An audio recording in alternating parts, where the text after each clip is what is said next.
I wanted to quote you. I know that we have touched this earlier, but it resonates with me as I've been saying it for a few years now, which is you mentioned before in a different podcast, a user will be saying, "I don't know what chain the app is on. I don't know where my assets are."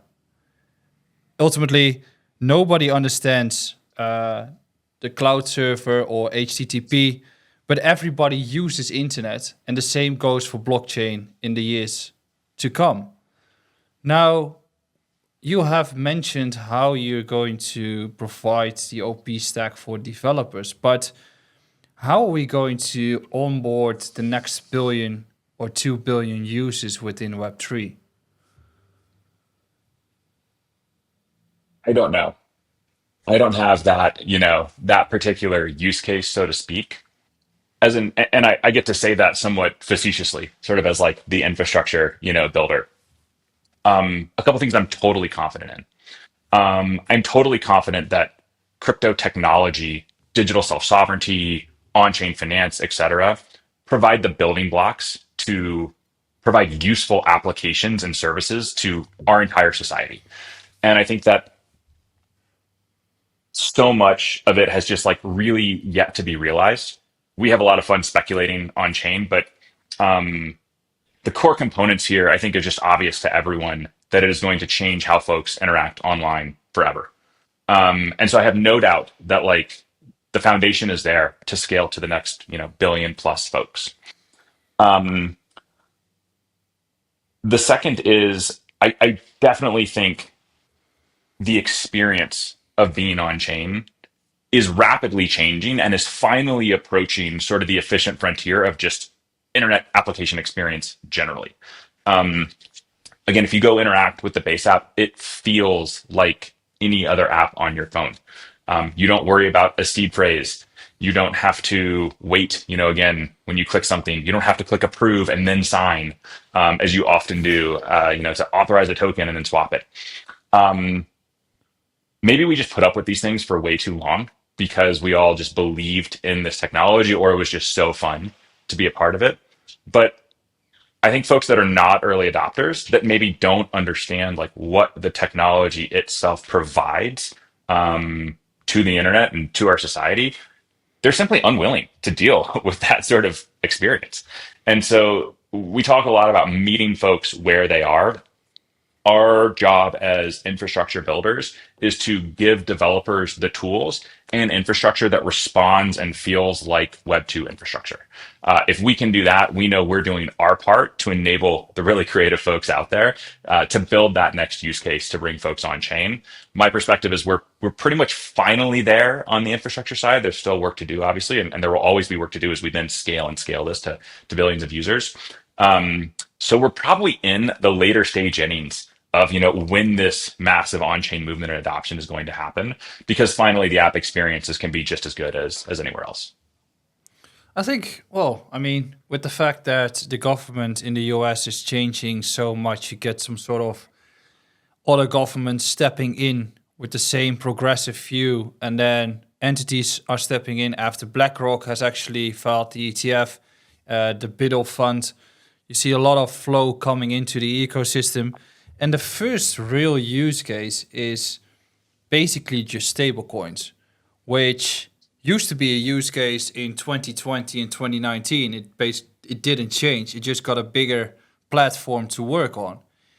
Is that going to be the first bridge between traditional finance and crypto that people are going to say, yeah, I would like to use stablecoins instead of fiat currencies where someone else is going to say yes or no for my transfer? Stablecoins are just so much better than the Yeah. status quo. I think we've all dealt with this. You try to send a wire, you try to send money internationally. It's a huge pain, and it feels sort of like different every time, which is somewhat bizarre. Um, in the US, like we have Venmo, other folks have similar apps. In some ways, day-to-day stuff feels solved. But again, you run into these instances where very clearly it's not. And I think stablecoins are just an obvious 10x improvement there for a lot of use cases that are quite challenging. Um, Crypto infrastructure is just it is objectively, I think, 10x better to use that phrasing than a lot of existing financial infrastructure. So U.S. equity markets, they trade 8.5 hours a day. I don't know exactly how long it is, 5 days a week. Hmm. Crypto markets run 24/7, and that's sort of just like out of the box, right? And so that is very clearly a better way for instruments to be priced, and for folks to engage with markets. And so what's really nice about stablecoins is you now have this regulatory clarity. It's a very simple use case. It's not something that has all the baggage of regulations that have to happen around, say, investing, et cetera. So it does feel like that is a bit more of the pull that's going to bring a lot of financial institutions into crypto. I certainly think on the backs too of the Genius Act passing last week, that clarity exists. Hopefully, clarity will also pass in a couple weeks to add that for um, other market participants. Um, so yeah, I think stablecoins absolutely are like the thing that's going to tip folks over. But then when they get here, blockchains just offer such better financial infrastructure broadly that I think we will see many other use cases accelerate quite quickly. Yeah, I mean, we support a project in South Africa where a lot of immigrants or people from Zimbabwe are working there. And if they want to transfer any funds towards their own country that they come from or towards their family, they need to pay like 20 or 30% of fees to just wire the funds towards that country, which, if we talk about being in 2025, is just ridiculous. Uh, Funny though, Western Union is looking into a stablecoin, which I think is a very smart move for them, as that's probably one of the companies that's going to go away if the stablecoins are going to get bigger. Um, Another question in terms of crypto users, where I think for a long time people have been looking to get a return from an investor perspective. Now we have stablecoins, but what do crypto users actually need right now that they don't know that they need it? I think for those of us that have been on chain for the last 4 to 5 years, even the last 2 years, really, we've all just gotten accustomed to, I'll keep harping on this UX problem.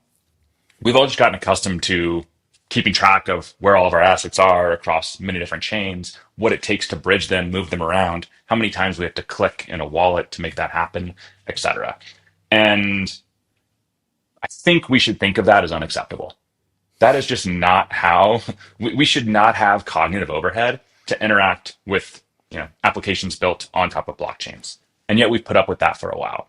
So I think that what we don't realize we need is just way better user experience, way less cognitive overhead to get and interact with and move around and do fun things on chain. And I think as that cognitive overhead lowers, as it becomes easier, fewer clicks, less things to worry about, we're naturally just going to do more stuff. If I don't have to go pull out, a ledger every time I want to do something, like that's great. That just saves me a lot of time. I will probably do more of it. What we need is better UX. We're getting close to it. You can finally see bits and pockets where it's like, this is as good as anything else I use on a day-to-day basis. As we have more and more of those experiences, more folks are naturally going to do stuff online or on chain. I think the entire self custody topic is going to change over the years. You spoke about Ledger, but I mean, the fact that you need to hold your Bitcoin or Ethereum on a USB stick where you need to hold the phrases by yourself is not designed for us as a human being. We'd rather want to give it to a third party, but then still have the custody over it. So I think there a lot of solutions are being built to provide that, which is way more secure than holding it in our own basement or whatever it is. Um, but looking forward for OP or Optimism or your role, I think we spoke about the flywheel, but the second half of the year of 2025 looks like it's going to be a great period of time for anyone in the Web3 space. What is the biggest goal for OP to establish in the coming 6 months? We have three goals in the next 6 months. One is to help enterprises move on chain. We talked about fintechs, we talked about payments companies, we talked about financial institutions. We believe those segments are sort of most most ready, most willing to move on chain, especially as we get more regulatory clarity. So our job is to help them move on chain and hopefully help them move into the super chain. Our second job is just to support our existing partners that I talked about. We have some of the largest L2s and blockchains in crypto already building on top of the OP stack in the super chain. We want to supercharge and accelerate their growth by whatever means necessary.